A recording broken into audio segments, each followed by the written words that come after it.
Fatty with Firearm here. Gonna do a review on the new Ruger LC9s. Now, first things first, clear it. And gun's clear. Drop the striker. That's right, this gun is striker fired. And Ruger did a couple different things with this gun as compared to the LC9. One's the trigger, another one you might notice up here, and I think in the safety. But let's look at how this gun stacks up in size to other guns.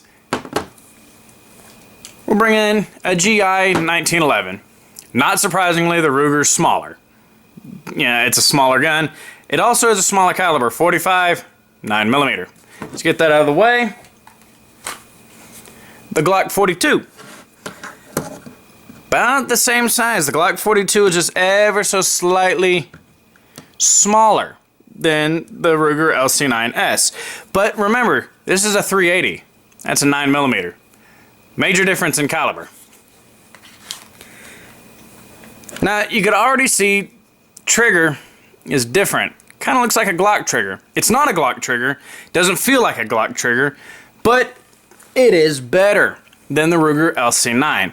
Also, Ruger took out the loaded chamber indicator. Thank God, because that was stupid. And now it's just a hole in the back of the chamber. You can see the brass, from the top.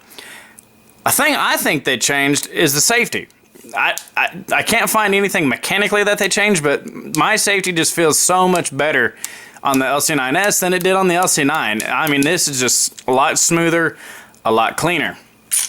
Another thing is the recoil spring. They did change the recoil spring from the LC9 to the LC9s, and this is actually the new recoil spring for the LC9s. I'll leave a link in the description box below to the video about the recoil spring that I did. Go check it out. If you've got one of these, you'll want to watch it. Now let's get to the trigger. Now, honestly, whenever I first started hearing about this gun a few months ago, people were saying that Ruger took 30% of the trigger pull out of the trigger and it's a bit lighter. And I'm thinking 30% is not enough. They should have taken 40 or 50% out of the trigger. Well, I'll admit, that is a very nice trigger. Beats the hell out of the old Ruger LC9. And Ruger put up a little chart that shows the, curve lines of, strength pull, blah, blah, blah. Well, the LC9 had a trigger pull of about 0.715 inches. The LC9s has a trigger pull of about 0.43 inches. That's actually closer to 40% reduction in trigger pull than, 30%. It's a little bit closer to 40%. So that's actually a really good reduction. And they also took a pound out of the trigger pull. So that's 1 pound less. And it's a shorter reset than the Ruger LC9, my apologies. Now, this isn't a Glock trigger. It doesn't feel like a Glock trigger, and it's not as short or as crisp as a Glock trigger. And I wouldn't expect it to be. You're literally going from a gun that's a hammer, designed to be hammer fired, and they had to make it work striker fired. So yeah, you're gonna give up a few things. Now, the sights on this gun are really nice. It's regular, 3-dot sights. The only thing I wish they would do is not use the swooped edge. It'd be nice to be able to do, combat reloads, one-handed reloads, on an edge of something or on a belt. You really can't do this with stock sights. Now, you can get these sights changed out, no big deal. But the sights are good for what they are. And they offer a decent bit of accuracy. I was able to get fairly decent groups, and I'll show you in a shooting video here in just a second. But the groups are really nice. If I had actually tried a little harder and given a darn, I could probably have gotten the groups even tighter than they were. So let's go to that shooting video for just a second and we'll be right back.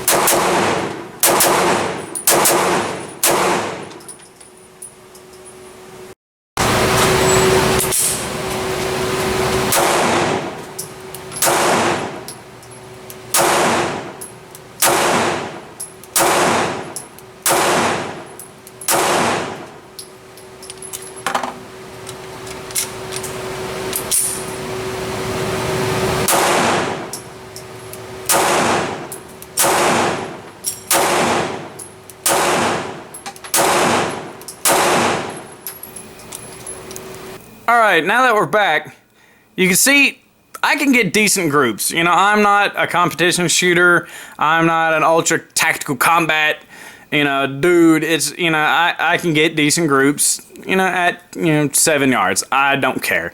If it's within body mass, I'm happy with that.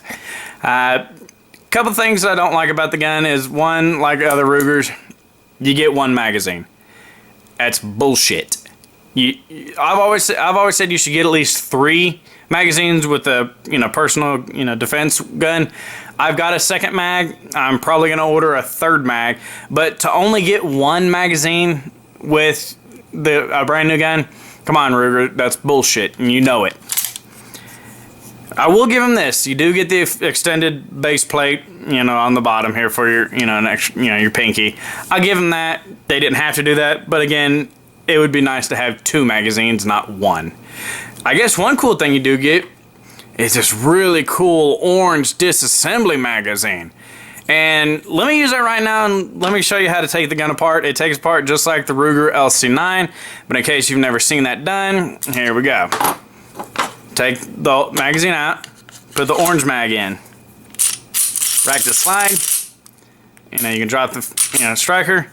First start right here, just take your, this little notch right here, take your finger, push it down.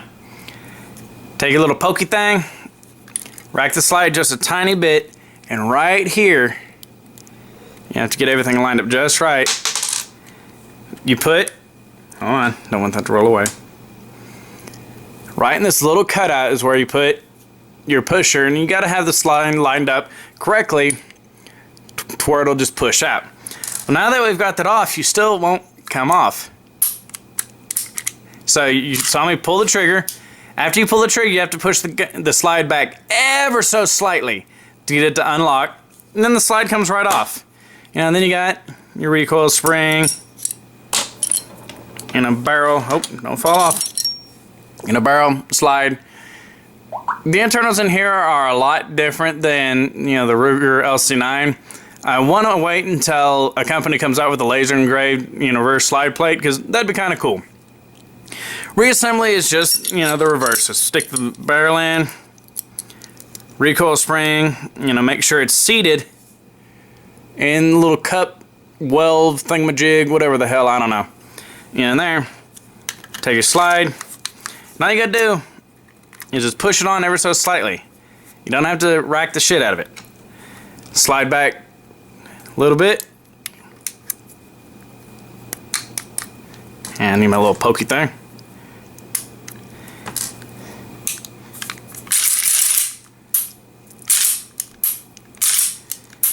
Guns back together. So that's simple. It's easy to do. And I will give Ruger that. The gun is easy to disassemble. All in all, I give this gun an A+. No, you know what? Maybe an A-. Take the damn safety out. That's not needed. It's really not. But with it, the way it is now, I'll carry this gun a little bit. I'm still partial to my Glocks, but I would still carry this gun. I bought the gun, to have.